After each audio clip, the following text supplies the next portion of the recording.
sign or something. So I think the usage on this Mill Creek Road is less than those. So I don't know what the process of why, I guess because the BLM wants to put up some of the money, is that why this is going to be more elaborate than some of the other areas? I think the feeling is by some of the residents that the access to Cow Mountain was something that they didn't really ask for. There's recently been a posting, a federally recognized posting as a recreational area.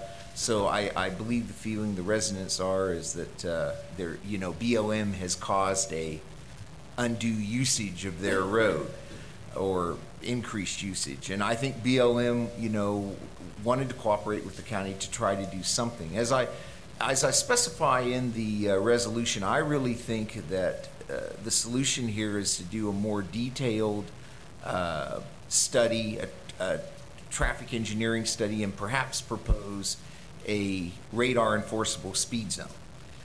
That'll take some time, but that could be done. I tend to think that there are, well, I know there are because I believe the people who testified, there are some bad actors out there that drive too fast and are dangerous. I believe that. I guess the question is, how do we solve that?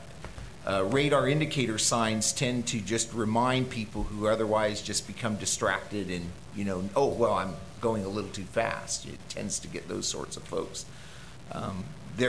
While studies show that radar indicator signs maybe reduce the average speed, there aren't any studies that show that they really reduce the bad actors. There just aren't studies that support it. Maybe they do, maybe they will, maybe it will work, but we really don't have any evidence of that.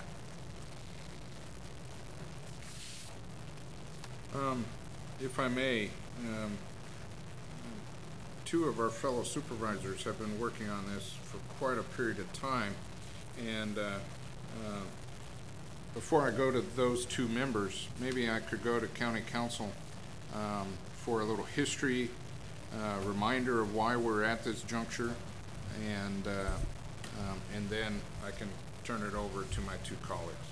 Well, yes, this came about by way of a complaint from the neighborhood association through their council regarding the increased traffic on this road once the Cow Mountain area had been designated as the National Recreation Site.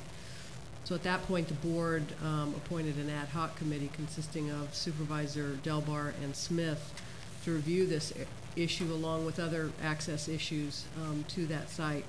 And we had what I thought was a very successful meeting with BLM representatives and a representative from the Neighborhood Association, and came up with a proposed resolution, of the problem, in which DOT agreed to do the signage that they're proposing today. This situation is unique in the sense that it's different from other locations within the county because this is an access road to, a highly utilized, publicized recreational area. And I think that was the reason that we formed the ad hoc committee and spent the time on it, because it is unique from other locations within the county. Thank you, Madam Council. To my two colleagues, Supervisor Delbar. Well, thank you, Mr. Chair. I appreciate Council's explanation, because this is a unique situation. We were given this recreation area, its national recognition, without our input and without any mitigation for it, and it's raising a big problem on what is, in essence, at best, a lane and a half of a windy county road that is not prepared for the impacts. When we closed the gate, to Mill Creek on the upper reservoir a couple weeks ago, Supervisor Wattenberger and I and council sat out there for an hour maybe, and we watched the steady, and this was a Friday morning, not a Friday morning of a 3-day weekend, just a Friday morning. We watched a steady stream of vehicles loaded up with toys, driving fast up that road. And that wasn't a Saturday morning, it wasn't a Friday evening, a Friday morning. And the BLM grant that they have provided to offset a chunk of this is the matching funds, or a chunk of that. Which brings me to my question, Mr. DeShiel, the radar sign, remind me how much those were a piece? Well, we haven't been able to get a really good current cost. The last cost we had was when MCOG bought some of these for some safe routes to school projects, which, by the way, is the only time the county has deployed these, has been at school zones.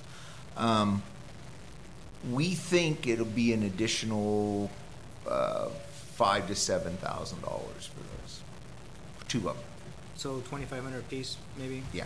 And that was the number that stuck in my head from before. Yeah. In the signs themselves, those are made in-house, right?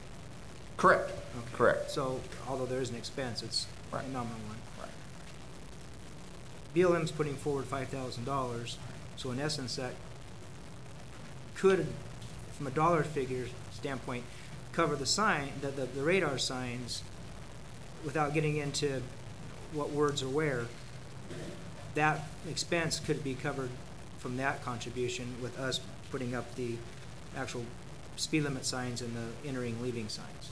Well, the entering, leaving signs and the associated rumble dots are fundable under the BLM grant because it also has a fire safe component. That's a requirement of their grant source. While the signs are made in-house as economically as possible, they're not inexpensive. In fact, I've always told people whenever somebody knocks down a stop sign, it's around $300 to the department. I mean, they're large signs. We're adding some additional signs. The little dots, are about $1 each, so it adds up pretty quickly. I really feel that there's not enough money in the BLM grant to cover the entire cost with the radar signs. That's not to say we won't do them. I just think that I'd really like the opportunity to come back to this board if the board decides to direct us to go ahead and get the radar indicator signs, to really evaluate their effectiveness and come back. If they're not effective, I would rather deploy them, say, at a school zone or something like that. And personally, I don't have a problem with that, but I do believe that they are effective. I've seen them in the school zones. I've seen vehicles driving faster. You can watch them all of a sudden slow down when they see that number up. So I do believe they're effective, but I think that what your request is of being able to come back if they're not effective for whatever reason and redeploy them, that's fine. I have no problem with that. Well, they're effective, and it's proven to reduce the average speed. It's not been shown that they reduce that top fringe. Really, the driver that I think is being complained about out there are those excessive speed drivers that are truly dangerous. Sure. That hasn't been shown. In fact, there was even one study that showed that such drivers tried to see how fast they could get the sign to indicate they were going. So we have to be careful, with what we're trying to solve out there. One of the other items that we talked about with BLM was the ability of their officers to provide traffic control on Mill Creek. And BLM, if I remember correctly, was agreeable to that, and so was Sheriff Allman. So that will add to the enforcement issue, because that's what obviously it all boils down to, is the enforcement.